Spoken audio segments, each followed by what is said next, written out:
नमस्कार, good morning, जय हिंद दोस्तों। Welcome to educational channel Sunil academy. आप लोगों का बहुत बहुत स्वागत है। दोस्तों, आज के इस वीडियो में हम लेकर आए हैं बीपीएससी द्वारा आयोजित बिहार प्राथमिक विद्यालय शिक्षक भर्ती का प्रैक्टिस सेट, जो कक्षा 1 से 5 के लिए है। दोस्तों, इससे पहले हम लोगों ने 7 प्रैक्टिस सेट का अभ्यास किया है, तो आज हम 8वां प्रैक्टिस सेट का अभ्यास करेंगे, जो आगामी शिक्षक बहाली के लिए काफ़ी महत्वपूर्ण है। तो आइए दोस्तों, शुरू करते हैं। आज का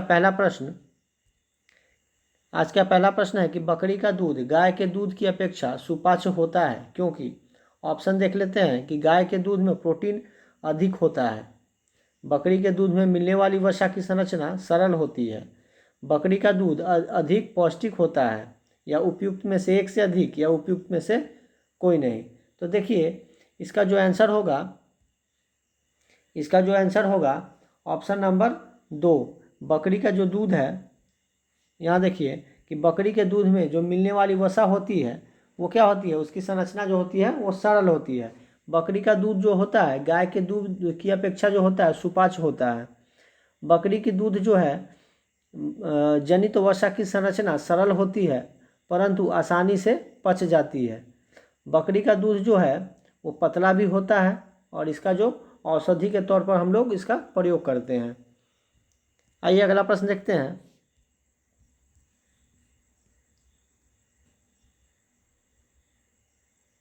अगला प्रश्न है 42 नंबर कि जीभ के किसी भी हिस्से पर खाने की कोई भी वस्तु रखने से स्वाद तुरंत पता चल जाता है, क्योंकि भोजन का पाचन कार्य मुख से शुरू होता है, जीभ पर स्वाद कलिकाएं होती है, जीभ मुख गुहिका के अधर तल से जुड़ी होती है, उपयुक्त में से एक से अधिक, या उपयुक्त में से कोई नहीं। तो देखिए, इसका राइट आंसर है ऑप्शन नंबर 2 कि जीभ पर जो है स्वाद कलिकाएं होती है, जिससे हम लोगों को पता चलता है कि कौन चीज़ मीठा है, खट्टा है, कड़वा है अथवा नमकीन है। तो ये जीभ में जो है सभी के कलिकाएं जो मौजूद होती है। जीभ के सामने की तरफ जो होती है वो मीठा स्वाद चखने के लिए वैसी कलिकाएं जो मौजूद होती है, जो हम आगे से चखते हैं तो मीठा लगता है, और साइड में जो होता है वो नमकीन के लिए होता है, और अंदर जो होता है ऊपर से वो कड़वा के लिए होता है, और नीचे में वो खट्टा के लिए होता है। तो ये कलिकाएं ही होती है जिससे हमें स्वाद का पता चलता है। तो आइए अगला प्रश्न देखते हैं। अगला प्रश्न है कि अंडे साधारण पानी में डूब जाते हैं, परंतु नमकीन पानी में तैरते रहते हैं, इसका कारण है।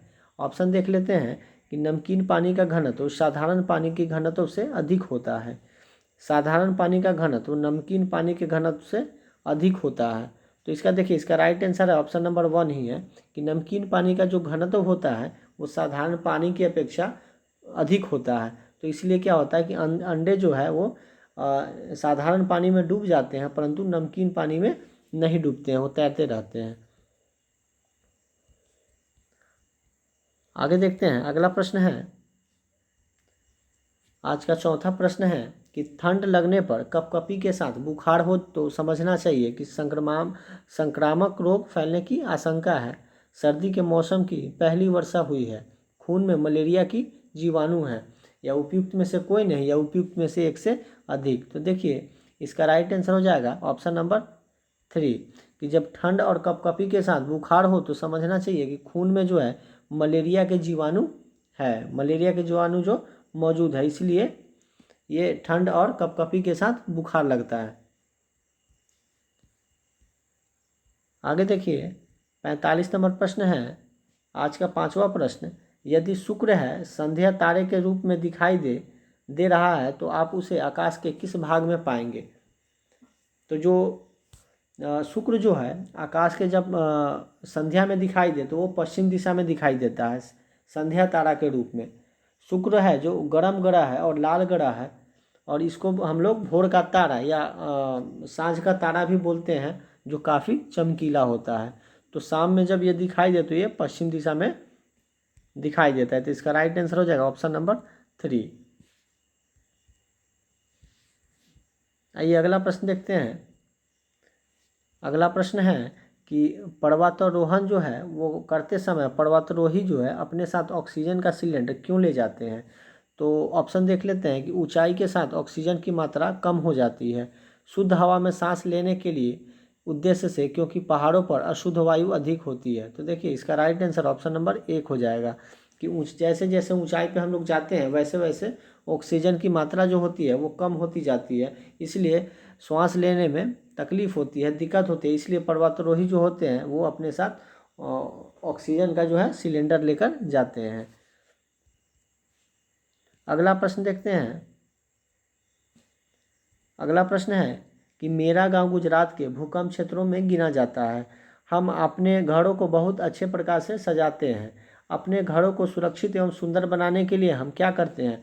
तो मिट्टी की मोटी दीवार बनाकर उस पर शीशे लगाते हैं, सीमेंट या लोहे का प्रयोग कर छतों को मजबूत आधार देते हैं, भारी पत्थर से हम बाहर की दीवार बनाते हैं। इनमें से कोई नहीं या इनमें से एक से अधिक। तो देखिए गुजरात में जो है भूकंप का क्षेत्र है, तो इसीलिए वहाँ क्या किया जाता है कि मिट्टी की मोटी दीवारें बनाकर उस पर शीशे लगाए जाते हैं। ठीक है, तो इसका राइट आंसर ऑप्शन नंबर 1 हो जाएगा कि जब वहाँ पे भूकंप के झटके ज़्यादा लगते हैं तो इसलिए वहाँ क्या किया जाता है कि मिट्टी की मोटी दीवार बनाया जाता है और उस पर शीशे लगाए जाते हैं। आगे देखते हैं। अगला प्रश्न है कि विजयनगर के राजा कृष्णदेव राय ने गोलकोंडा का युद्ध किस राजा के साथ लड़ा था? तो देखिए ये ऑप्शन नंबर 1 देख लेते हैं। कुली कुतुब शाह, कुतुबुद्दीन ऐबक, इस्माइल आदिल खान, उपयुक्त में से एक से अधिक या उपयुक्त में से कोई नहीं। तो देखिए कृष्णदेव राय की जब उड़ीसा में व्यवस्था चल रही थी, मतलब उस समय वो व्यस्त थे अपने उड़ीसा में, तो उसी का लाभ उठाकर उसी का लाभ उठाकर जो कुली कुतुब शाह है इन्होंने विजयनगर के कुछ किलों पर राज का मतलब आधिपत्य जमा लिया था और हथिया लिया था। इसी से गुस्सा होकर कृष्णदेव राय ने कृष्णदेव राय ने क्या किया कि गोलकुंडा को बुरी तरह से पराजित कर दिया था। और वो जो जिस राजा से लड़े थे वो थे कुली कुतुब शाह। कुली कुतुब शाह से ही ये गोलकुंडा का युद्ध जीते थे कृष्णदेव राय ने। आइए अगला प्रश्न देखते हैं। 49 नंबर प्रश्न है कि सही कथन को चुनना है। तो आर्यभट्टियम एक गणितीय ग्रंथ है। लीलावती नामक ग्रंथ ब्रह्मगुप्त कृत है। अब पंच सिद्धांतिका जो है 7वीं सदी का ग्रंथ है। उपयुक्त में से कोई नहीं या उपयुक्त में से एक से अधिक। तो देखिए ये दोनों जो है वो गलत है और ये सही है। तो ऑप्शन नंबर 1 जो सही है, आर्यभट्टियम जो है एक गणितीय ग्रंथ है। लीलावती नामक जो ग्रंथ है वो भास्कराचार्य जो है 12वीं सदी की रचना है। ये शिरोमणि का एक भाग है, ब्रह्मगुप्त का ये नहीं है, इसकी कृति नहीं है। और जो पंच सिद्धांतिका जो है वो 6ठी शताब्दी का क्या है, रचना है, जो वाल्मीकि द्वारा लिखा गया था। तो ये 7वीं है, यहाँ 6ठी होगा। तो इसलिए ये दोनों गलत है और ये ऑप्शन नंबर 1 जो सही है। आर्यभट्टियम जो है एक गणितीय ग्रंथ है। आइए अगला प्रश्न देखते हैं। प्रश्न 50 नंबर है कि निम्नलिखित कथनों में से कौन सा सही नहीं है? तो महात्मा गांधी की आत्मकथा मूल रूप से गुजराती भाषा में लिखी गई है। तो एकदम बिल्कुल सही बात है कि महात्मा गांधी जी की जो आत्मकथा है वो मूल रूप से गुजराती भाषा में ही लिखी गई है। सैंडलर आयोग जो है वो शिक्षा से जुड़ा है। ये भी बिल्कुल सही है कि सैंडलर आयोग शिक्षा से ही जुड़ा है। अगला है कि लाला लाजपत राय भारतीय राष्ट्रीय कांग्रेस के अध्यक्ष कभी नहीं चुने गए हैं। तो देखिए ये गलत है क्योंकि लाला लाजपत राय 1920 ईस्वी में कलकत्ता अधिवेशन में ये कांग्रेस के अध्यक्ष चुने गए थे। तो इसलिए इसमें पूछा गया कि कौन सा सही नहीं है, तो यही जो है ऑप्शन नंबर 3 जो है वो सही नहीं है क्योंकि लाला लाजपत राय 1920 ईस्वी में कलकत्ता के कांग्रेस के अधिवेशन में अध्यक्ष बने थे। आइए अगला प्रश्न देखते हैं। अगला प्रश्न है कि भारतीय संविधान का कौन सा अनुच्छेद उच्च न्यायालयों के न्यायाधीशों द्वारा शपथ या प्रतिज्ञान से संबंधित है? तो 187 अनुच्छेद, 256, 219। तो देखिए इसका राइट आंसर है ऑप्शन नंबर 3 219। 219 क्या कहता है कि भारतीय संविधान का अनुच्छेद 219 संविधान उच्च न्यायालयों एवं न्यायाधीशों द्वारा शपथ या प्रतिज्ञान से संबंधित है। तो शपथ और प्रतिज्ञान से कौन संबंधित है? तो अनुच्छेद 219 नंबर। दोस्तों वीडियो अच्छा लग रहा है तो वीडियो को लाइक कीजिए, सब्सक्राइब कीजिए और अपने दोस्तों के साथ शेयर कीजिए ताकि उन्हें भी इस वीडियो का लाभ मिल सके, क्योंकि आगामी शिक्षक बहाली काफ़ी महत्वपूर्ण है सभी शिक्षार्थियों के लिए। तो इसे ध्यान से देखिएगा। आइए अगला प्रश्न देखते हैं। अगला प्रश्न है बाल गंगाधर तिलक को किसने अशांति का जनक कहा है? तो ऑप्शन देख लेते हैं, Lord Curzon, Vincent Smith, Valentine Chirol, या उपयुक्त में से कोई नहीं, या उपयुक्त में से एक से अधिक। तो देखिए ये वेलेंटाइन सिरॉल ही थे जिन्होंने बाल गंगाधर तिलक को कहा था कि ये अशांति के जनक है। ठीक है। और बाल गंगाधर तिलक को कभी भी कांग्रेस का अध्यक्ष नहीं बनाया गया था, और इन्होंने 1893 में और 1893 में गणपति उत्सव का आयोजन करवाया था, और 1895 में शिवाजी महाराज का जो है उत्सव आरंभ किया था। उसी समय से ये चीज़ महाराष्ट्र में आयोजित होते जा रही है। आइए अगला प्रश्न देखते हैं। अगला प्रश्न है 53 नंबर कि 1937 में प्रांतों में मंत्रिमंडल की निर्माण के उपरांत कांग्रेस का शासन कितने महीने चला था। जब 1937 के प्रांतों में जब मंत्रिमंडल का निर्माण हुआ था, उसके उपरांत में कांग्रेस का शासन जो है कितने महीने चला था। तो 25 महीने, 29 महीने, 30 महीने, उपयुक्त में से एक से अधिक, या उपयुक्त में से कोई नहीं। तो देखिए जब भारत सरकार अधिनियम 1935 के द्वारा भारतीयों को प्रांतीय शासन के प्रबंध का अधिकार दे दिया गया था, तो उस समय क्या 1937 ईस्वी में प्रांतीय विधानसभाओं के चुनाव कराए गए थे। कांग्रेस को सर्वाधिक मत संयुक्त प्रांत मद्रास, मध्य प्रदेश, बरार, उड़ीसा तथा बिहार में पूर्ण बहुमत के साथ प्राप्त हुआ था, जबकि केंद्रीय व्यवस्थापिका सभा में वह सबसे बड़े दल के रूप में उभर कर सामने आई थी। तो उस समय जो है 25 महीने के लिए कांग्रेस का शासन चला था। आइए अगला प्रश्न देखते हैं। अगला प्रश्न है कि जालियांवाला बाग हत्याकांड के विरोध में वायसराय की कार्यकारिणी परिषद से किसने इस्तीफा दिया था।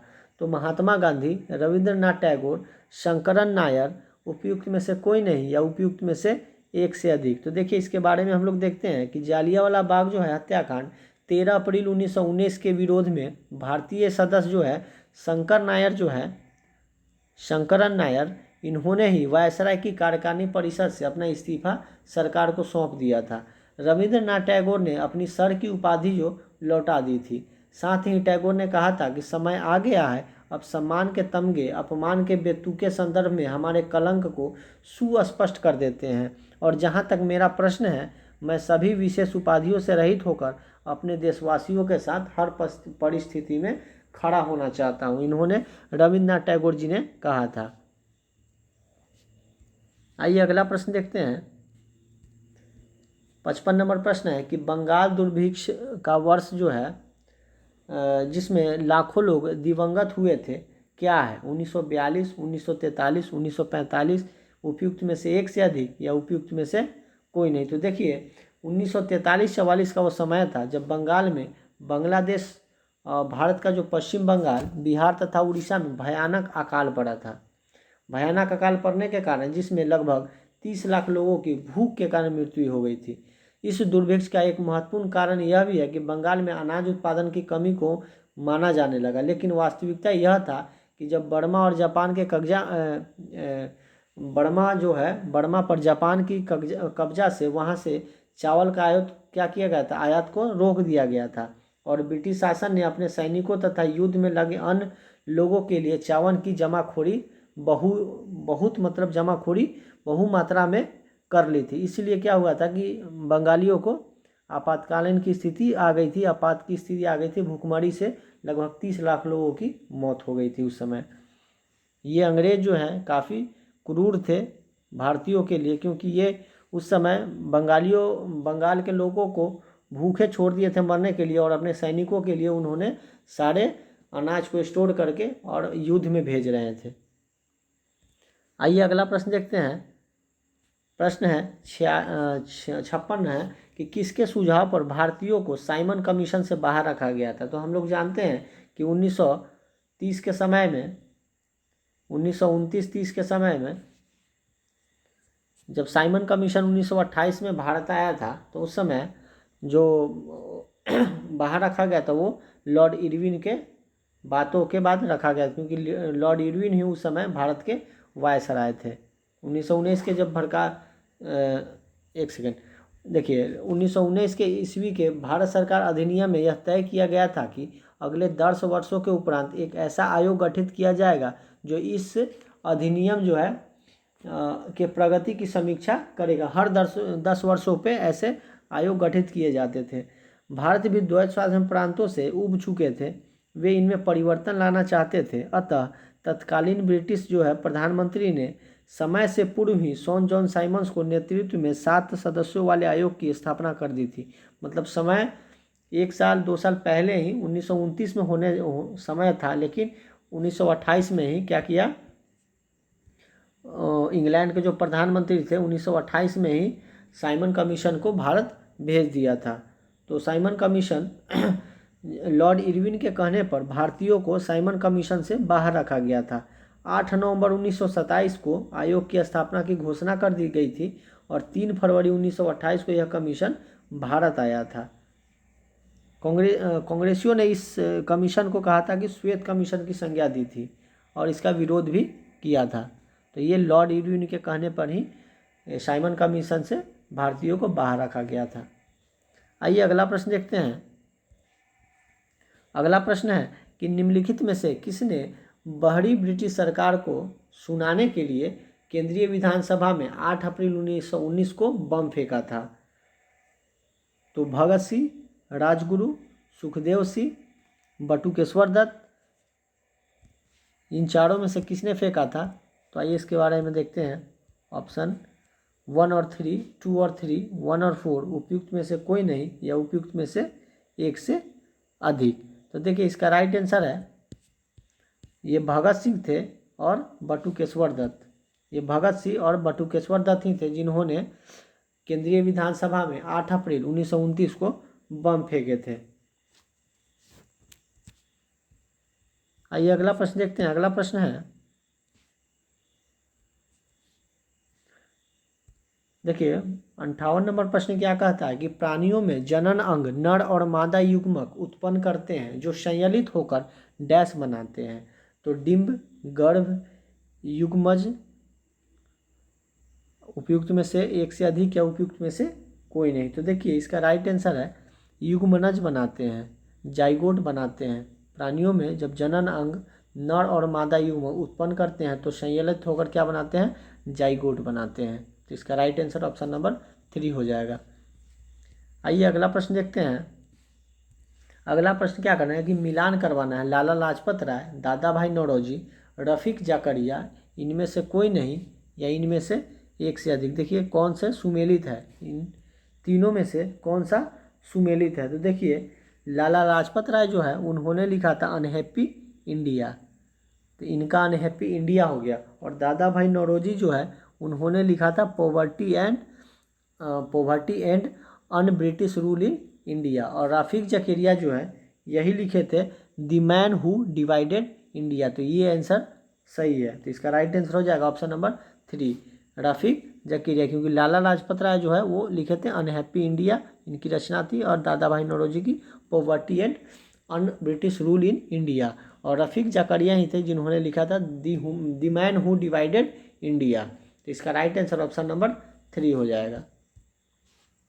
आइए अगला प्रश्न देखते हैं। अगला प्रश्न है कि निम्नलिखित क्षेत्रों में से कौन टोडा जनजाति के मूल निवासी क्षेत्र है?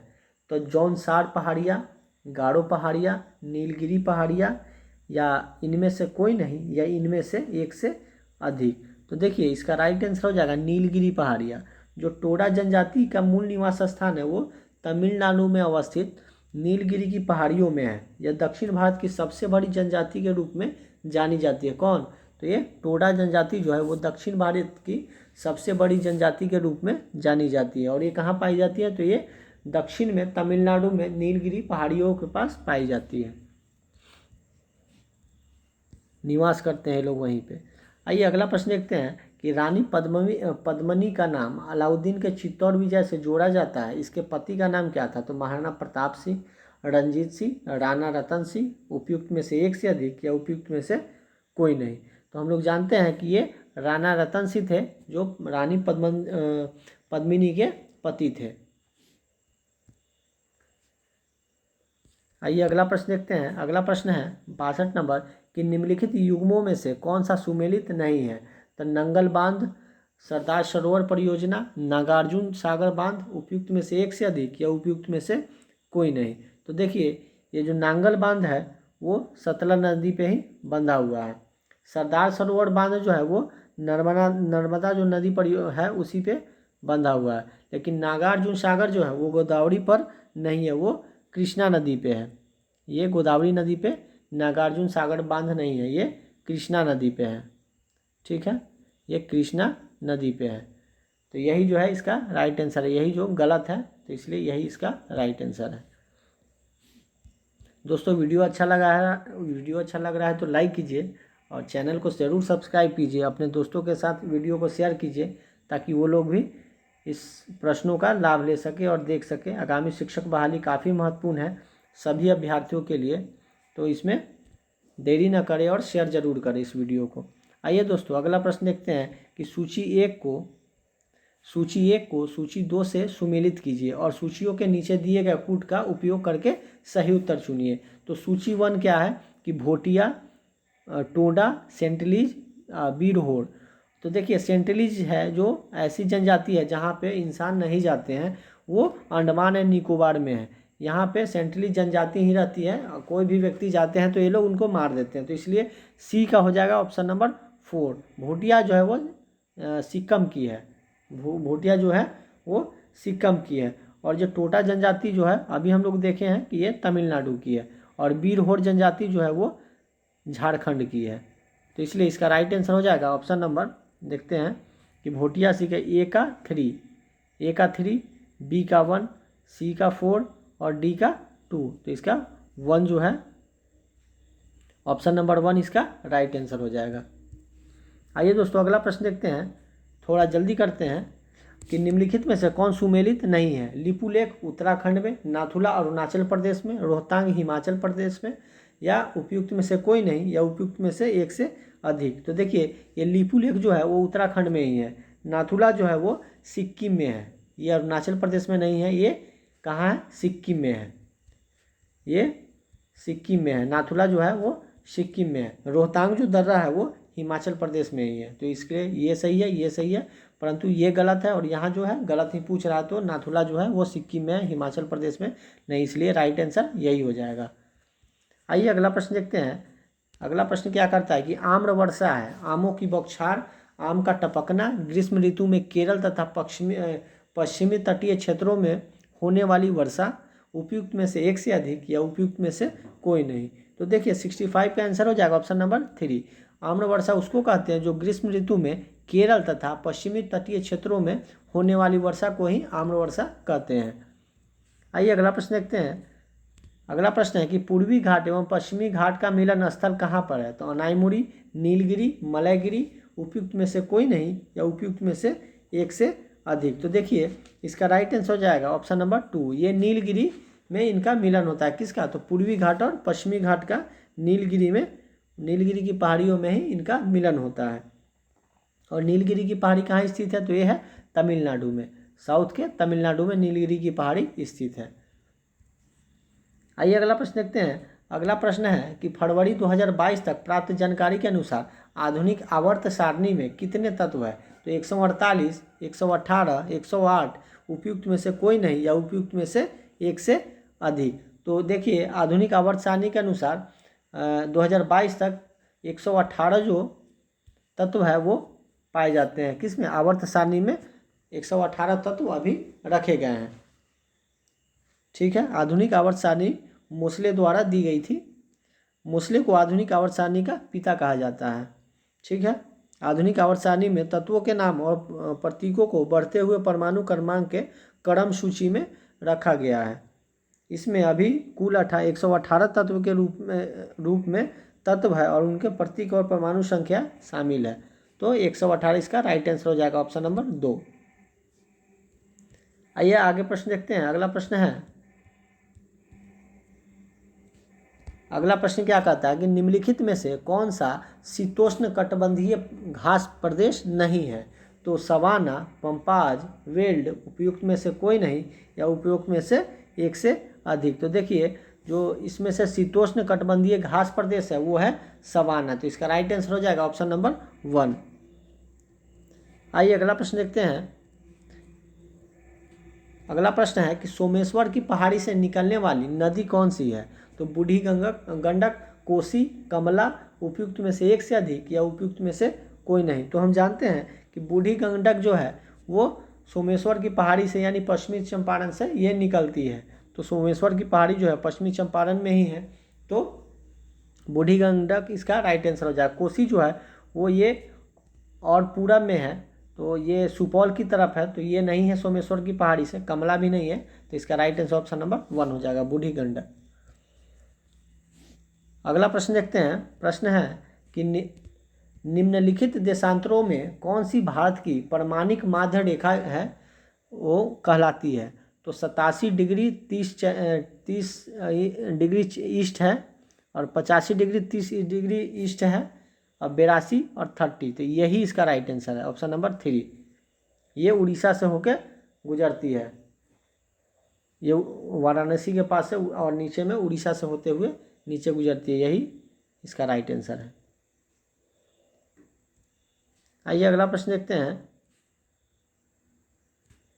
प्रश्न है 71 नंबर कि निम्नलिखित कथनों में से कौन सा सही नहीं है? तो के.एम. मुंशी संविधान का प्रारूप बनाने वाली समिति के एक सदस्य थे। संविधान सभा द्वारा भारतीय संविधान स्वीकार किया गया था। संविधान के अंतर्गत मूल अधिकारों का संरक्षक भारत का राष्ट्रपति होता है।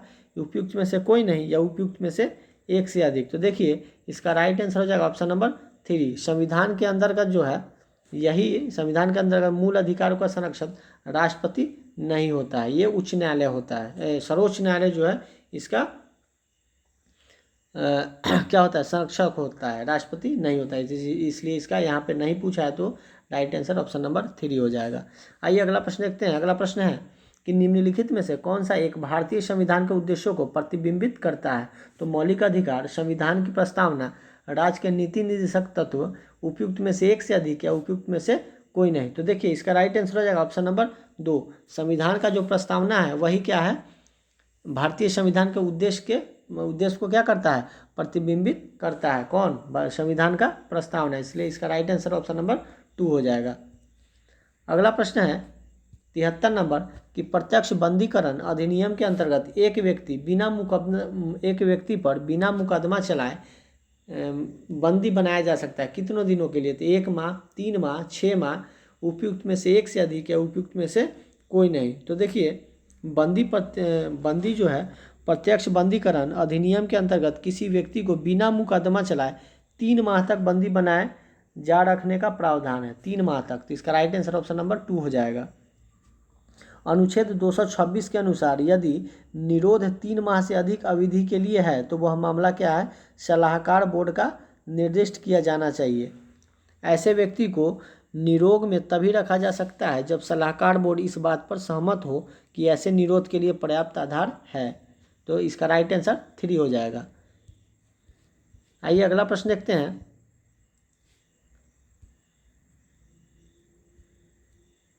देखिए अगला प्रश्न है कि निम्नलिखित में से कौन सा राज्य का नीति निर्देशक तत्व नहीं है? तो मादक पेय के उपभोग का निषेध करना, गायों और बछड़ों के वध का निषेध करना, 16 वर्ष की आयु तक के बच्चों को निःशुल्क शिक्षा, उपयुक्त में से एक से अधिक या उपयुक्त में से कोई नहीं। तो देखिए इसका राइट आंसर हो जाएगा ऑप्शन नंबर 3। राज्य के नीति निर्देशक तत्व जो है उसके अंतर्गत मादक पेय के उपयोग का निषेध अनुच्छेद 47 में किया गया है। गाय तथा अन्य दुधारू पशुओं एवं बछड़ों के वध का निषेध है अनुच्छेद 48 में किया गया है। पर्यावरण और संरक्षण तथा संवर्धन आदि जैसे उपाय किए गए हैं। अनुच्छेद 21 का क के अधीन मूल अधिकार के अंतर्गत राज्य को 6 से 14 वर्ष की आयु तक के बच्चों को निःशुल्क एवं अनिवार्य शिक्षा प्रदान की गई है। तो ये जो 16 वर्ष तक की आयु के बच्चों को निःशुल्क शिक्षा का प्रावधान जो है वो अनुच्छेद 21 के क में दिया गया है, 21 के क में है। ठीक है, बाकी नीति निर्देशकता तो जो है 36 से 51 तक है, जिसमें ये 16 वर्ष की आयु तक के बच्चों का निःशुल्क शिक्षा का जिक्र उसमें नहीं है, ये मौलिक अधिकार के रूप में आता है। ठीक है, अगला प्रश्न है 75 नंबर कि निम्नलिखित में से कौन सा मौलिक अधिकार नहीं है? तो समानता का अधिकार है, शोषण के विरुद्ध अधिकार है, संपत्ति का अधिकार को ही हटा दिया गया है, ये नहीं है। उपयुक्त में से एक से अधिक है, उपयुक्त में से कोई नहीं। तो ये मौलिक अधिकार, संपत्ति का अधिकार अब मौलिक अधिकार नहीं है, तो इसलिए इसका राइट आंसर हो जाएगा ऑप्शन नंबर 3।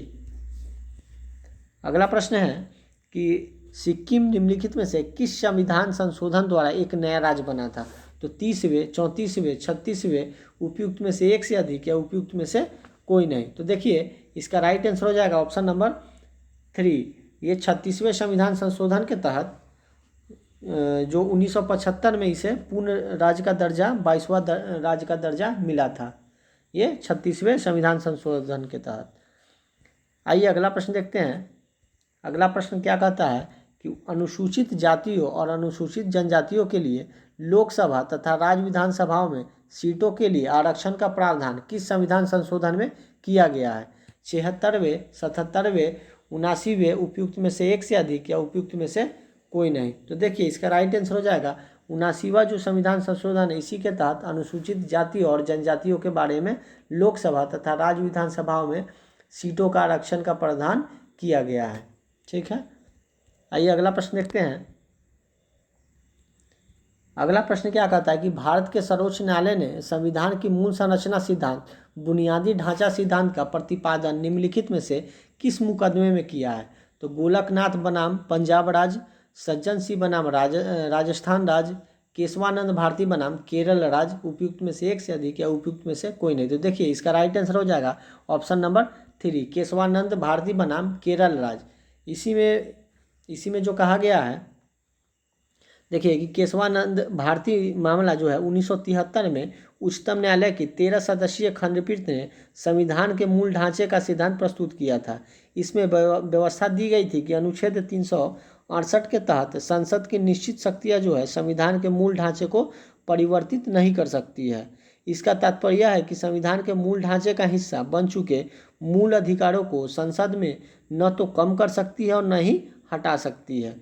तो हालांकि उच्चतम न्यायालय को अभी भी इसकी परिभाषा देनी बाकी है, एवं स्पष्ट करना है कि मूल संविधान का मूल ढांचा किसे ठहराया जाए। अनेक फैसला से संविधान के मूल ढांचे में बहुत सारे चीज़ों को जोड़ा गया है, जिसमें संसदीय प्रणाली, धर्मनिरपेक्षता, विधि का शासन, संघीय स्वरूप, संविधान की सर्वोच्चता इत्यादि शामिल है। तो ये जो केस था वो केशवानंद भारती बनाम केरल राज्य था। आइए अगला प्रश्न देखते हैं। अगला प्रश्न है कि निम्नलिखित कथनों में से कौन सा सही नहीं है? सर्वोच्च न्यायालय भारत में अपील का उच्चतम न्यायालय है। आगे देखते हैं कि भारतीय संविधान में 22 भाषाओं को क्षेत्रीय भाषाओं के रूप में मान्यता दी गई है। चार्टर एक्ट 1813 को भारतीय स्वतंत्रता का अधिकार पत्र कहा गया है। उपयुक्त में से कोई नहीं या उपयुक्त में से एक से अधिक। तो देखिए 1 नवंबर 1858 को ब्रिटिश साम्राज्ञी विक्टोरिया द्वारा घोषित किया गया घोषणा पत्र में कि भारतीय जो है स्वतंत्रताओं का अधिकार पत्र कहा जाता है। अतः विकल्प जो है वो उपयुक्त में से 4 सही है, एक से अधिक जो सही है, क्योंकि भारतीय संविधान में वर्तमान में 22 भाषाओं का क्षेत्रीय भाषाओं के रूप में मान्यता प्रदत्त किया गया है। तो ये भी जो है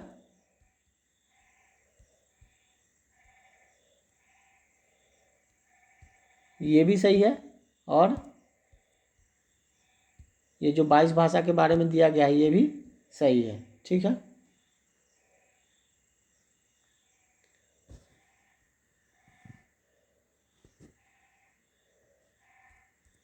आइए अगला प्रश्न देखते हैं।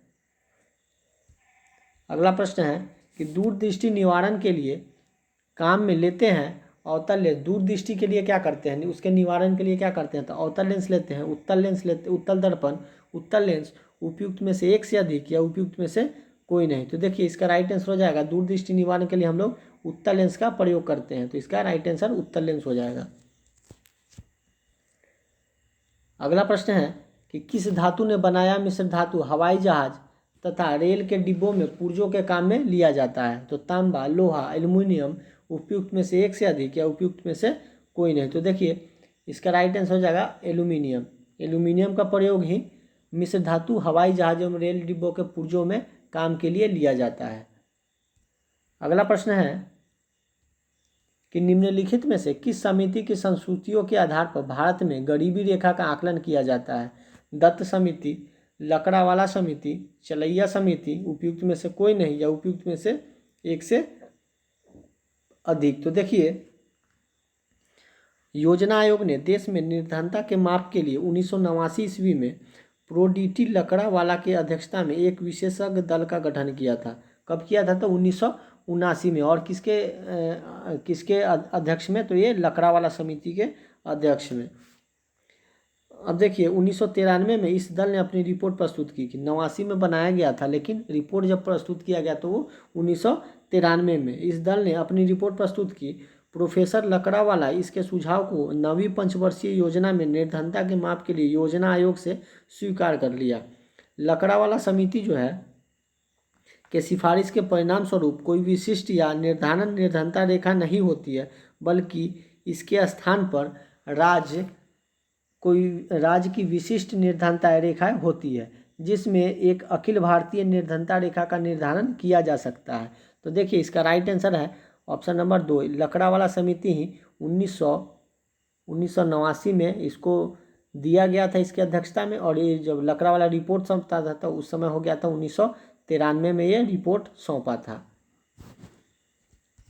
आइए अगला प्रश्न है भारत में गरीबी का स्तर कायम किया जाता है इस आधार पर विभिन्न प्रदेशों में प्रति व्यक्ति आय से, औसत घरेलू आय से, घरेलू उपभोक्ता के व्यय द्वारा उपयुक्त में से एक से अधिक या उपयुक्त में से कोई नहीं। तो देखिए, इसका राइट आंसर हो जाएगा ऑप्शन नंबर 3। भारत का जो है निर्धनता का अनुमान योजना आयोग के अधीन राष्ट्रीय प्रतिदर सर्वेक्षण संगठन द्वारा घरेलू उपभोक्ता व्यय के संबंध में बड़े पैमाने पर किए पंचवर्षीय प्रतिदर्शी सर्वेक्षण के आधार पर किया जाता है।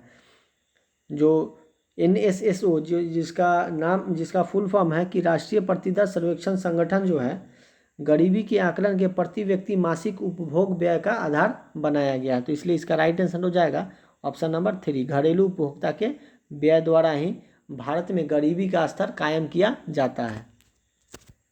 अगला प्रश्न है कि किस गैस को अश्रु गैस की तरह काम में लेते हैं? तो H2, SO2, Cl2 उपयुक्त में से एक से अधिक या उपयुक्त में से कोई नहीं।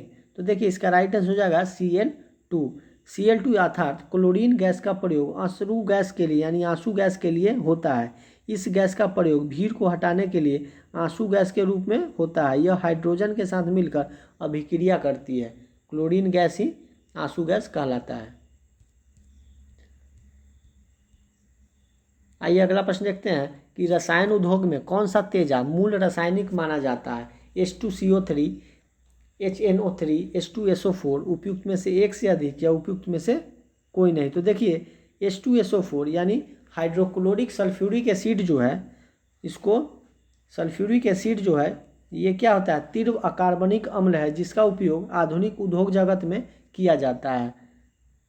इसका जो उपयोग है आधुनिक उद्योग जगत में किया जाता है। किसका? H2SO4 का। तो यही इसका राइट आंसर है।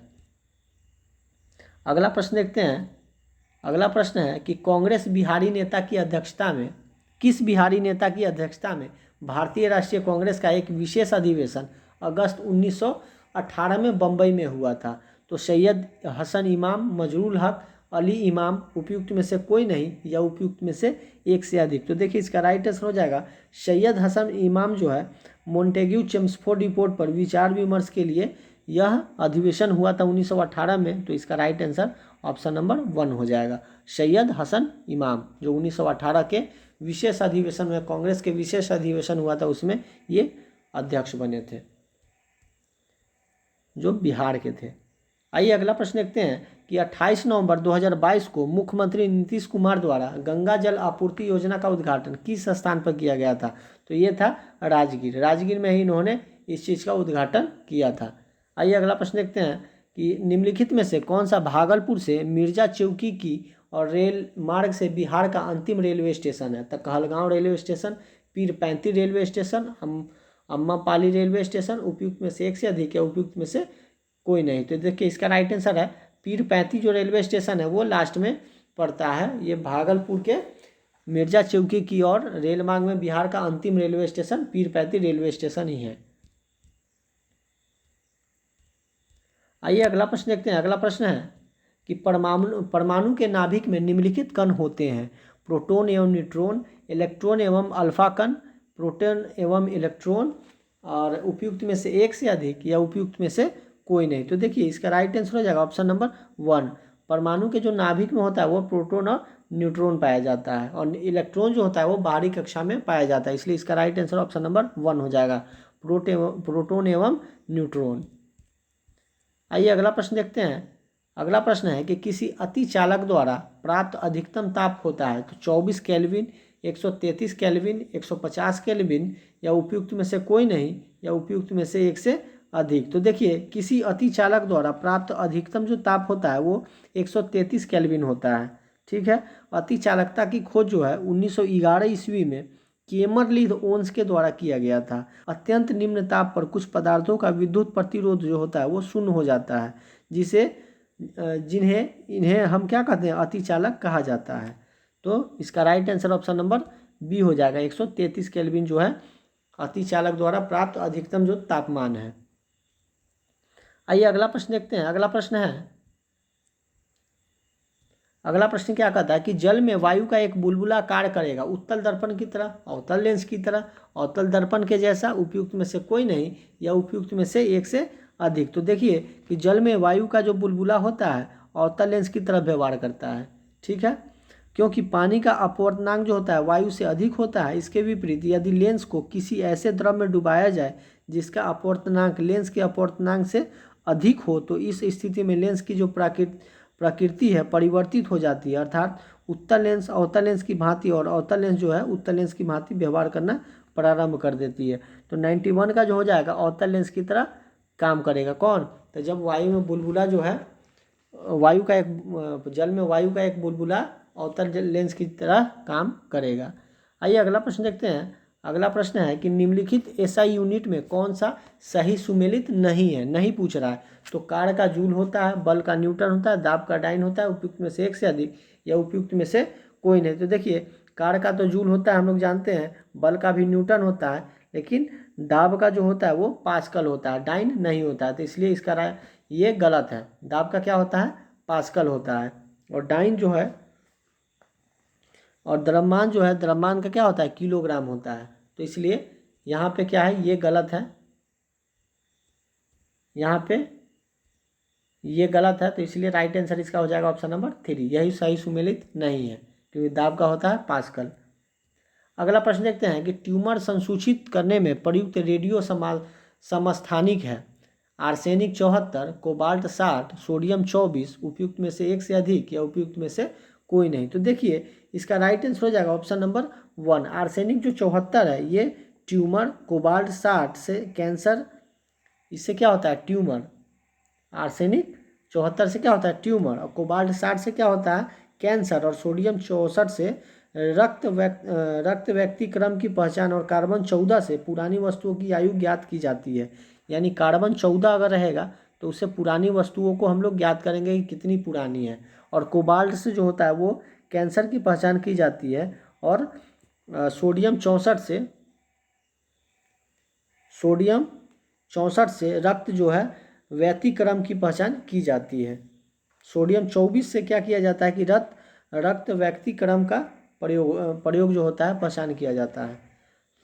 आइए अगला प्रश्न देखते हैं। प्रश्न है 54 नंबर कि निम्नलिखित में से किसे 1500 डिग्री सेंटीग्रेड से अधिक ताप मापन हेतु प्रयोग में लाया जा सकता है। तो चिकित्सा संबंधी थर्मामीटर, ताप वैद्युत युग्म थर्मामीटर, पायरोमीटर, या उपयुक्त में से एक से अधिक, या उपयुक्त में से कोई नहीं। तो देखिए इसका राइट आंसर जो हो जाएगा ऑप्शन नंबर 3 हो जाएगा, पायरोमीटर। तो देखिए चिकित्सा संबंधी थर्मामीटर में न्यूनतम 95 डिग्री फ़ारेनहाइट, उच्चतम बिंदु जो है 111 डिग्री फ़ारेनहाइट अंकित होता है। किसमें? चिकित्सा संबंधी जो थर्मामीटर होता है उसमें जब हम लोग तापमान का माप करते हैं, बुखार हो जाता है तो उसमें कितना रहता है? तो 95 डिग्री फ़ारेनहाइट से 111 डिग्री फ़ारेनहाइट तक रहता है। प्लेटिनम प्रतिरोध थर्मामीटर द्वारा 200 डिग्री सेल्सियस से 1200 डिग्री सेल्सियस तक के ताप को मापा जा सकता है। ताप जो वैद्युत युग्म थर्मामीटर जो है वो 200 डिग्री सेल्सियस से ये जो ताप वैद्युत थर्मामीटर जो है वो 200 डिग्री सेल्सियस से, यानी 200 से 1600, 1600 जो है डिग्री सेल्सियस तक के ताप को मापा जा सकता है। और पायरोमीटर जो है 1500 डिग्री से अधिक ताप के माप के लिए प्रयोग लाया जाता है। ठीक है, तो यहाँ बता रहा है कि 1500 सेंटीग्रेड से अधिक तापमापन हेतु प्रयोग में लाया जा सकता है। तो इसका राइट आंसर हो जाएगा ऑप्शन नंबर 3, पायरोमीटर। ठीक है, आइए अगला प्रश्न देखते हैं। अगला प्रश्न है कि भोजन का विषाक्त होना किस स्पेसीज के संदूषण से उत्पन्न होता है। तो ये एजोटोबैक्टर के, लैक्टोबैसिलस के, क्लोस्ट्रीडियम के, या उपयुक्त में से एक से अधिक, या उपयुक्त में से कोई नहीं। तो देखिए इसका राइट आंसर हो जाएगा ऑप्शन नंबर 3, क्लोस्ट्रीडियम जो है, क्लोस्ट्रीडियम जो है वो क्या करता है, भोजन का विषाक्त होना क्लोस्ट्रीडियम ही स्पेसीज के संदूषण से उत्पन्न होता है। तो इसका राइट आंसर ऑप्शन नंबर 3 हो जाएगा, क्लोस्ट्रीडियम। ठीक है, अगला प्रश्न देखते हैं। अगला प्रश्न है 96 नंबर कि खमीर एक उदाहरण है जीवाणु का, कवक का, विषाणु का, उपयुक्त में से एक से अधिक, या उपयुक्त में से कोई नहीं। तो देखिए इसका राइट आंसर हो जाएगा ऑप्शन नंबर 2। ये क्या है, खमीर जो है एक उदाहरण है किसका, कवक का।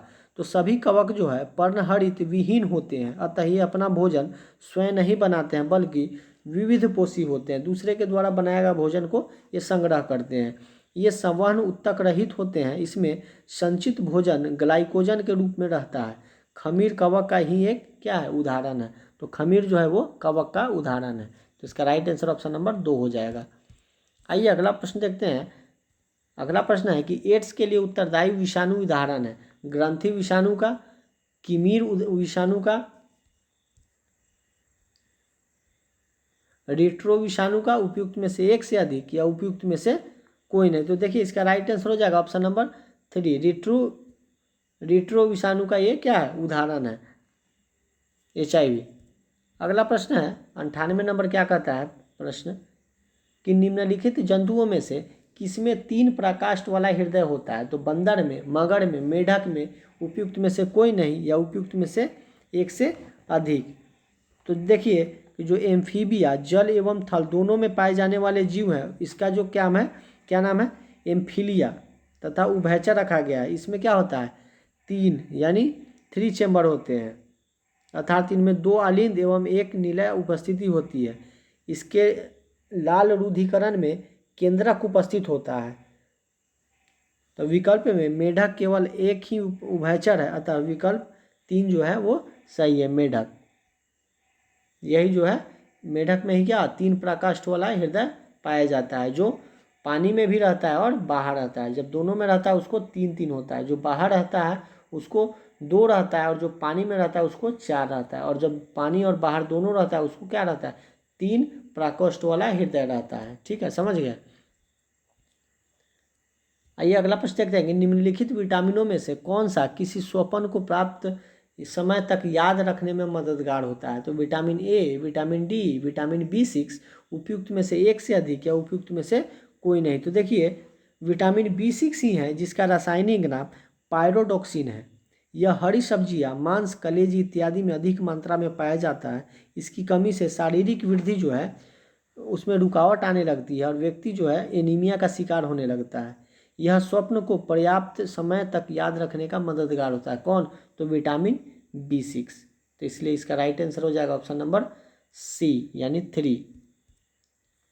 आइए अगला प्रश्न देखते हैं। 100वां नंबर प्रश्न है कि निम्नलिखित में से कौन सा ही सुमेलित नहीं है। तो महमूद सिंचाई योजना भागलपुर, श्रीखंडी सिंचाई योजना जमुई, बांगड़ा सिंचाई योजना बांका, उपयुक्त में से एक से अधिक, या उपयुक्त में से कोई नहीं। तो देखिए महमूद सिंचाई योजना जो है वो भागलपुर का ही है। ठीक है, श्रीखंडी सिंचाई योजना जमुई है, ये भी सही है। बांगड़ सिंचाई योजना जो है वो बांका का नहीं है, ये है मुंगेर का। बांगड़ जो सिंचाई योजना है ये मुंगेर का है। ठीक है, तो इसका जो इसमें नहीं पूछ रहा है कि कौन सुमेलित नहीं है, नेगेटिव पूछ रहा है, तो यही 3 नंबर जो है इसका राइट आंसर हो जाएगा। ठीक है, एक बार फिर देख लिए कि महमूद सिंचाई योजना कहाँ, भागलपुर, श्रीखंडी सिंचाई योजना जमुई, बांगड़ सिंचाई योजना मुंगेर, पाका नहीं होगा, मुंगेर। तो राइट आंसर ऑप्शन नंबर 3। अगला प्रश्न है 101 नंबर कि बंगाल राज्य बंदी विनियम बंगाल विनियम 3 को निम्नलिखित में से किस वर्ष में पारित किया गया था? तो 1876, 1857, 1818, उपयुक्त में से एक से अधिक या उपयुक्त में से कोई नहीं। तो देखिए इसका राइट आंसर हो जाएगा ऑप्शन नंबर 3, 1818। 1818 का बंगाल राज्य कैदी विनियम 1818 में बंगाल के प्रेसिडेंसी में ईस्ट इंडिया कंपनी द्वारा अधिनियमित निवारक निरोध के रूप में एक कानून बनाया गया था। कानून ने प्रशासन को किसी भी व्यक्ति को आपराधिक इरादे के संदेह के आधार पर अनिश्चित काल तक के लिए बंदी या मुकदमे के लिए प्रतिबद्ध किए बिना हिरासत में रखने का अधिकार रखता था। इसी तरह के कानून मद्रास और बॉम्बे के प्रेसिडेंसी में बनाए गए थे। अनिश्चित काल के लिए उसको रख सकता था, इसलिए 1818 में ये पारित किया गया था। आइए अगला प्रश्न देखते हैं। प्रश्न है 102 नंबर कि पौध संरक्षण जो संगरोध एवं भंडारण निदेशालय अवस्थित है अहमदाबाद, हैदराबाद, फरीदाबाद, उपयुक्त में से कोई नहीं या उपयुक्त में से एक से अधिक। तो देखिए पौधे संरक्षण जो है संगरोध एवं भंडारण निदेशालय जो है हरियाणा के फरीदाबाद में अवस्थित है। कृषि अनुसंधान संस्थान जो है वो नई दिल्ली में, लेकिन पौध संरक्षण संगरोध एवं भंडारण का निदेशालय कहाँ है? फरीदाबाद, हरियाणा में है। अगला प्रश्न देखते हैं। अगला प्रश्न है कि निम्नलिखित में से कौन सी झील खारे पानी की झील है? पुलकित झील, डल झील, लोकटक झील, उपयुक्त में से एक से अधिक या उपयुक्त में से कोई नहीं। तो देखिए पुलकित झील जो है चिल्का झील के बाद भारत की दूसरी सबसे बड़ी खारे पानी की झील है। तो ये पुलकित झील जो है वो सबसे बड़ी किसके बाद? चिल्का झील के बाद भारत की दूसरी जो है सबसे बड़ी खारे पानी की झील है। यह आंध्र प्रदेश और तमिलनाडु की सीमा को फैलता है, जिसमें 96% से अधिकांश भाग आंध्र प्रदेश में है। इस झील में पुलकित झील पक्षी अभयारण्य शामिल है। तो ये तमिलनाडु और आंध्र प्रदेश के बीच में है, जिसमें आंध्र प्रदेश में 96% है और तमिलनाडु में 4% भाग है इसका किसका? पुलकित झील का। ये भारत का दूसरा सबसे बड़ा खारे पानी का झील है। एक नंबर पे कौन है? तो एक नंबर पे जो है वो चिल्का झील है और 2 नंबर पे पुलकित झील है। आइए अगला प्रश्न देखते हैं। अगला प्रश्न है 104 नंबर कि ओलंपिक खेलों में स्वर्ण पदक जीतने वाले दूसरे भारतीय कौन है? तो एक जो है अभिनव बिंद्रा थे, जिन्होंने 10 मीटर राइफल पिस्टल में इन्होंने जीता था, और एक है भाला फेंक में नीरज चोपड़ा, जिन्होंने इस बार ओलंपिक में गोल्ड मेडल भारत के लिए जीता था। तो ये राइट आंसर इसका हो जाएगा ऑप्शन नंबर 1। नीरज चोपड़ा जो है अभी हाल ही में दूसरे जो है भारतीय हैं जिन्होंने ओलंपिक में गोल्ड मेडल जीता है। अगला प्रश्न है 105 नंबर कि निम्नलिखित में से कौन भारतीय सशस्त्र बलों का सर्वोच्च कमांडर होता है? तो हम लोग जानते हैं कि तीनों जल थल और वायु सेना का जो अध्यक्ष होता है, मतलब सर्वोच्च कमांडर होता है, वो राष्ट्रपति। तो इसका राइट आंसर ऑप्शन नंबर 2 हो जाएगा। अगला प्रश्न है कि निम्न कथनों पर विचार कीजिए। जेली रुदन का कारण अम्ल की अधिकता है। गन्ने के लिए सर्वाधिक अनुकूलन जैव उर्वरक राइजोबियम है। नमकीन पानी में उगाए गए पौधे को थैलाफाइट्स कहलाता है, और सुपुष्टावस्था जो है तोड़ने वाला हार्मोन है जो जिसको साइटोकाइनिन कहते हैं। तो बोला है कि इसमें कौन सा सही है? तो देखिए इसका राइट आंसर हो जाएगा ऑप्शन नंबर 3, यानी 1 और 4। देखिए जेली रुदक का कारण जो है वो अम्ल की अधिकता है, और सुपुष्टावस्था जो तोड़ने वाला हार्मोन है उसको साइटोकिनिन कहते हैं। तो यही दोनों क्या है? इसका सही उत्तर है। आइए अगला प्रश्न देखते हैं। 107 नंबर है कि हेकिस्टोथर्म पौधे जो है हेकिस्टोथर्म जो है पौधे जो है उगते हैं कहाँ? तो तेज प्रकाश में, अधिक ताप पर, बहुत कम ताप पर, उपयुक्त में से एक से अधिक या उपयुक्त में से कोई नहीं। तो देखिए हेकिस्टोथर्म जो पौधे हैं अत्यंत निम्न ताप पर अर्थात कम ताप वाले स्थान पर उगते हैं, जहाँ पे ठंडा ज़्यादा होता है। ऐसे पौधों में मांस तथा लिशंस प्रकार के पौधे आते हैं। ये पौधे जो है आर्कटिक एवं अंटार्कटिक क्षेत्रों में पाए जाते हैं। तो इसका राइट आंसर हो जाएगा कम ताप पे, यानी बहुत कम ताप पे ये पौधे होते हैं। हेकिस्टोथर्म जो पौधे हैं वो कम ताप पे होते हैं। अगला प्रश्न है दोस्तों वीडियो अच्छा लग रहा है तो लाइक कीजिए, सब्सक्राइब कीजिए और अपने दोस्तों के साथ शेयर जरूर कीजिए ताकि उनका भी भला हो सके आगामी शिक्षक बहाली के लिए। आइए अगला प्रश्न देखते हैं कि निम्नलिखित ईंधनों में से कौन सा न्यूनतम पर्यावरणीय प्रदूषण उत्पन्न करता है। तो डीजल, कोयला, हाइड्रोजन, उपयुक्त में से एक से अधिक या उपयुक्त में से कोई नहीं। तो देखिए जो कम प्रदूषण वाला है तो वो है हाइड्रोजन। हाइड्रोजन ही है सबसे, इन तीनों में सबसे कम प्रदूषण करता है। अगला है कि नाभिकीय शक्ति परियोजनाओं के अंतर्गत पर्यावरणीय प्रभाव जिसका अध्ययन किया जाना तथा हल निकाला जाना है वे है वायु, मृदा एवं जल का रेडियोधर्मी दूषण,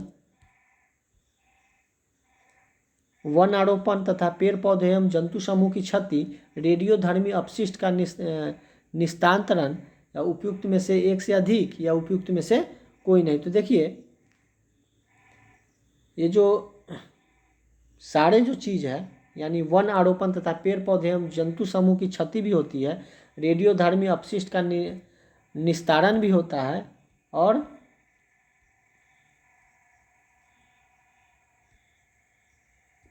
वायु, मृदा एवं जल का रेडियोधर्मी दूषण भी होता है। ये सारे जो होता है नाभिकीय शक्ति परियोजना के अंतर्गत पर्यावरणीय प्रभाव जिसका अध्ययन किया जाना और हल निकाला जाता है, ये तीनों का हल निकाला जाता है। इसका राइट आंसर ऑप्शन नंबर 4 हो जाएगा, उपयुक्त में से एक से अधिक। अगला प्रश्न है कि भारत के निम्नलिखित पारिस्थितिकी क्षेत्रों में से कौन सा सही सुमेलित नहीं है। फिर पूछा है कि कौन सा सुमेलित नहीं है। तो दक्षिण पश्चिम तराई दुआर, पूर्वी दक्कन पठार, उपयुक्त में से एक से अधिक या उपयुक्त में से कोई नहीं। तो देखिए जो दक्षिण पश्चिम पठार है वो उत्तरी पूर्वी भाग में मानसून जंगली पाए जाते हैं। दक्षिण पश्चिम जो पठार है वो उत्तरी पूर्वी भाग में मानसून जंगल में पाए जाते हैं। ठीक है, तो ये सही है। लंबी घास, झाड़ियाँ, बांस, खेर, गुलर, सालर इत्यादि यहाँ की प्रमुख वनस्पति है। यह क्षेत्र सिंह पर्वन और पर्वतीय नदियों द्वारा प्रवाहित तथा अरावली और विंध्याचल पर्वत के बीच का संक्रांति प्रदेश है। तो इसका राइट आंसर है पूर्वी जो दक्कन है, यही जो है इसका ये गलत है, सही सुमेलित नहीं है, इसलिए इसका राइट आंसर ऑप्शन नंबर 3 हो जाएगा। आइए अगला प्रश्न देखते हैं। अगला प्रश्न है निम्न में से कौन सा जीवित जीवाश्म वृक्ष का उदाहरण है। तो ginkgo biloba, funaria, silver oak, उपयुक्त में से कोई नहीं या उपयुक्त में से एक से अधिक। तो देखिए इसका राइट आंसर जिंको बिलोबा जो है वो जीवित जीवाश्म वृक्ष का उदाहरण जिंको बिलोबा। आइए जल्दी से अगला प्रश्न देखते हैं कि भारतीय संविधान के निम्न में से किस अनुसूची में 22 भाषाओं का उल्लेख किया गया। तो 8वीं अनुसूची में 22 भाषाओं का उल्लेख किया गया है। ठीक है, किसमें? 8वीं अनुसूची में। 9वीं में क्या है? भूमि सुधार के बारे में बताया गया है। 10वीं में दल बदल कानून के बारे में। 11वीं में पंचायती राज की व्यवस्था के बारे में। 12वीं में नगर निगम के बारे में। 8वीं में भाषा के बारे में बताया गया है। आइए अगला प्रश्न देखते हैं। अगला है 13 नंबर कि किस मिशन ने पहली बार मंगल के वायुमंडल में ऑक्सीजन का उत्पादन किया है। तो तियावेन एक, परसिवेरेंस रोवर, इनसाइट, उपयुक्त में से कोई नहीं या उपयुक्त में से एक से अधिक। तो देखिए इसका राइट आंसर हो जाएगा ऑप्शन नंबर 2। परसिवेरेंस रोवर जो है इसी मिशन ने पहली बार मंगल के वायुमंडल में ऑक्सीजन का उत्पादन किया था। अगला प्रश्न है कि समुद्र में तल का बहाव जलीय पौधों के लिए हानिकारक है क्योंकि तेल जल पर एक परत बना देता है जो पौधे को जल के ऊपर नहीं आने देता है। तेल जलीय पौधों के भोजन को नष्ट कर देता है। यह वायुमंडलीय ऑक्सीजन को जल में घुलने नहीं देता है। उपयुक्त में से कोई नहीं या उपयुक्त में से एक से अधिक। तो देखिए इसका राइट आंसर हो जाएगा ऑप्शन नंबर 3। यह जो है वायुमंडलीय ऑक्सीजन को जल में घुलने नहीं देता है क्योंकि तेल जो होता है ऊपर में एक परत बना देता है। अगर थोड़ा भी तेल अगर डाला जाए तो वो पानी के ऊपर में परत बना देगा जिससे ऑक्सीजन जो होता है वो अंदर में नहीं जा पाता है। तो यही कारण इसका है कि यह वायुमंडलीय ऑक्सीजन को जल में घुलने नहीं देता है। अगला प्रश्न है 105 नंबर कि माँ ने मीना को जल में चीनी नींबू का रस मिलाकर शिकंजी बनाने एवं उसे ठंडा करने को कहा। किस प्रकार द्वारा अधिक चीनी घोलना संभव होगा। बर्फ़ डालकर पानी को ठंडा करके उसमें चीनी डाली जाए, सादे पानी में चीनी घोलकर उसमें नींबू का रस एवं बर्फ़ मिलाई जाए, नींबू का रस बर्फ़ से ठंडा कर ले एवं उसमें चीनी मिलाए, उपयुक्त में से एक से अधिक या उपयुक्त में से कोई नहीं। तो देखिए इसका राइट आंसर हो जाएगा सादे पानी में चीनी को घोल दे, उसमें नींबू का रस मिला और उसमें बर्फ़ मिलाई जाए, उसके बाद उसको चीनी उसमें मिलाया जाए, तो इसमें क्या होगा, ज़्यादा चीनी लगेगा। अगला प्रश्न है कि ग्रामीण क्षेत्र में कच्ची ईंटों के बने मकान की दीवार की चूने से पुताई की जाती है, क्योंकि पुताई से दीवारें चिकनी एवं साफ बन जाती है। कच्ची ईंटों पर केवल चूने ही पुताई जाते हैं, पुताई संभव है। चूने कीड़े मकोड़ों को दूर रखता है, उपयुक्त में से एक से अधिक है, उपयुक्त में से कोई नहीं। तो देखिए, जो चूना है वो कीड़ा मकोड़ों का क्या करता है, दूर रखता है। चूना जहाँ पे लगता है वहाँ कीड़े मकोड़े नहीं आते, तो इसका राइट आंसर ऑप्शन नंबर 3 हो जाएगा। अगला प्रश्न है कि एक बालक मसूड़ों में रक्तस्राव से पीड़ित है, तो उसके भोजन में किसकी मात्रा अधिक होगी। तो पपीते तथा पीते सीताफल की, मांस एवं रोटी की, नींबू आंवला एवं संतरा की, उपयुक्त में से एक से अधिक या उपयुक्त में से कोई नहीं। तो देखिए, विटामिन सी की कमी से ये सारी चीज़ होता है, तो इसलिए इसका राइट आंसर हो जाएगा ऑप्शन नंबर 3। नींबू आंवला और संतरा ये मसूड़ों का रक्तस्राव से जब रक्त बहता है मसूड़ों से, तो उसका पीड़ित का जो है किसकी कमी से होता है, तो विटामिन सी की कमी से, इसलिए उसको नींबू आंवला और संतरा खिलाना चाहिए। अगला प्रश्न है